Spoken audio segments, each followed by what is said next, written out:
Movie ఎందుకు వచ్చింది? సరైన పెంపకం లేక. బాగా అర్థం చేసుకోండి.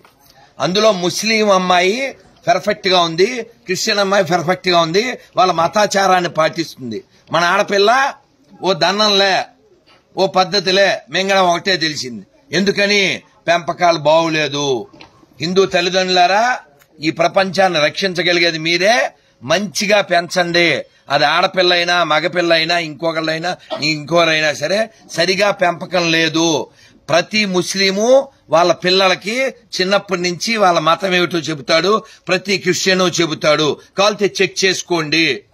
ఏ ముస్లిము చెప్పడో అన్ని మతాలు ఒకటే అని, ఏ క్రిస్టియను చెప్పడో. దరిద్రులు ఒక్కలే చెప్తారు, ఆ దరిద్రులు మనలోనే ఉంటారు. మీరు ఆ దరిద్రుల్లో లేరని నేను భావిస్తున్నాను. మళ్ళీ మళ్ళీ అడుగుతున్నా, 5,000 సమానమా? కాదు. చెప్పరా పవనం, 5,000 సమానమా? కాదు. గుళ్ళో నంది ఊళ్ళో పంది సమానమా? కాదు. మన అమ్మ షాపులో బొమ్మ సమానమా? కాదు. అన్ని మతాల సమానమా? కాదు. ఇంకా ఆపండ్రా. అబద్దాలు చెప్పి చెప్పి 70 ఏళ్లు సంకనాగిపోయింది దేశం, ధర్మం. ఇంకా చాలు. అందుకని పిల్లలకి చెప్పండి, ఇదిగో దీన్ని గుడి అంటారు, ఇక్కడ అన్నదానం జరుగుతుంది, గోసేవ జరుగుతుంది, ప్రశాంతత దొరుకుతుంది. ఏ దేశం మీద దాడి చేయమని ఏ గుళ్ళోనూ చెప్పరో, అందుకే దీన్ని దేవాలయం అంటారు అని చెప్పండి. ఇదిగో ఇది మసీదు, మన దేశానికి సంబంధం లేదు కానీ ఇక్కడికి వచ్చింది. ఇదిగో చర్చి, మన దేశానికి సంబంధం లేదు ఇక్కడికి వచ్చింది. కానీ ఈ మసీదుకి వెళ్లేవాళ్ళు, చర్చికి వెళ్లేవాళ్ళు వాళ్ళ పూర్వీకులంతా ఇక్కడి వాళ్లే. బయట వాళ్ళు ఎవరో వచ్చి వాళ్ళని పుట్టించలేదు. కాబట్టి మీరు రంజాన్ వచ్చినప్పుడు, బక్రీద్ వచ్చినప్పుడు ఈద్ ముబారక్ అని ఈదీకి వెళ్ళి చెప్పక్కర్లేదు. అర్థమవుతుందా? మీకెవరైనా ఒక ముస్లిం ఎవరైనా వచ్చి హ్యాపీ సంక్రాంతి చెప్పారా? హ్యాపీ ఉగాది చెప్పారా? మీరెందుకు సంకనాగుతారు? మీకెవరైనా క్రిస్టియన్ వచ్చి ఉగాది శుభాకాంక్షలు, సంక్రాంతి శుభాకాంక్షలు చెప్పారా? లేదు. మరి నువ్వెందుకురా కేకు కోసం బోకులా వెళ్ళిపోతావు మెర్రీ క్రిస్మస్ అని? మారవలసింది వాళ్ళ మనమా? మనం. మాట్లాడాల్సింది మనమా కాదా? మనం. ఆలోచించాల్సింది మనమా కాదా? కాబట్టి మనం మారితే ప్రపంచం మారుతుంది. గుర్తుపెట్టుకోండి, భారతదేశం మాత్రమే ప్రపంచాన్ని రక్షించగలదు. భారతదేశం మాత్రమే ప్రపంచాన్ని సుఖంగా ఉంచగలదు. భారత్ బాగుండాలంటే హిందువులు బాగుండాలి. ఎందుకంటే మన ఒక్కలమే చెప్తాం, సర్వే జన సుఖనో భవంతు, సర్వే జన సుఖనో భవంతు, సర్వే జన సుఖనో భవంతు. This is only possible by Hindu thinking, Hindu philosophy, not possible by any desert religions. వాళ్ళకి నీళ్లు లేవు, వాటర్ లేనోళ్ళు, మ్యాటర్ లేనోళ్ళు. వాళ్ళ పుస్తకాలు ప్రపంచానికి ఏమిచ్చిని?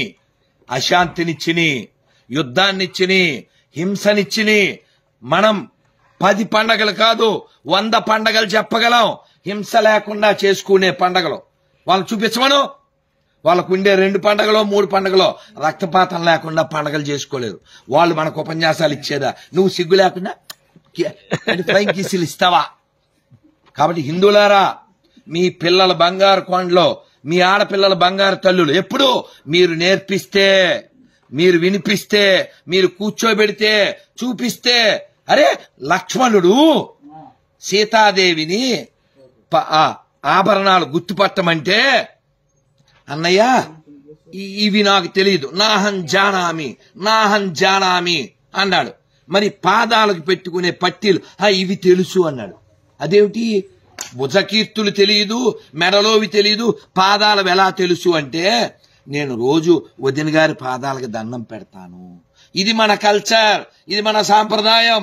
జై శ్రీరామ్, జై శ్రీరామ్. అంతేగాని ఎవరిదో అన్న ఎత్తుకొచ్చేసాయి వాడేసుకో, విగ్రహారాధన చేసేవాళ్ళని చంపి, అదేం మతం? వాళ్ళేం దేవుళ్ళు? ప్రపంచంలో ఎక్కడైనా గుళ్ళు కూలగొట్టి కట్టినటువంటి మసీదులు ఉన్నాయి, కానీ మసీదు మీద కట్టిన గుడి ఒకటి ఉండదు. ఇది చాలదా? ప్రపంచానికి సనాతన ధర్మం ఎంత ముఖ్యమో అలాగే ఇండోనేషియాలో, అమెరికాలో, జపాన్లో, సౌత్ ఆఫ్రికాలో, జర్మనీలో ఎక్కడెక్కడో మనకి సంబంధించిన ఆనవాళ్లు దొరుకుతాయి. వాళ్ళ దేశాల్లో కూడా వాళ్ళకి ఎవిడెన్స్ లేవు. ఎవిడెన్స్ లేని మతాలు మనకు అవసరమా? లేదు. ఎథిక్స్ లేని మతాలు మనకు అవసరమా? లేదు. ఎథిక్స్ లేని మతాలు మనకు అవసరమా? వద్దు. వాటర్ లేని మతాలు మనకు అవసరమా? వద్దు. అరే కడుక్కోవడానికి నీళ్ళు లేని వాళ్ళు మనకేందిరా చెప్పేది? అన్నం లేని వాళ్ళు మనకేందిరా చెప్పేది? గుడ్డ కట్టుకోవడం రాని వాళ్ళు మనకేంటిరా చెప్పేది? ప్రపంచానికి చెప్పాల్సింది మనము, ప్రపంచానికి నేర్పించాల్సింది మనము. ఒకప్పుడు మనం నేర్పించాం.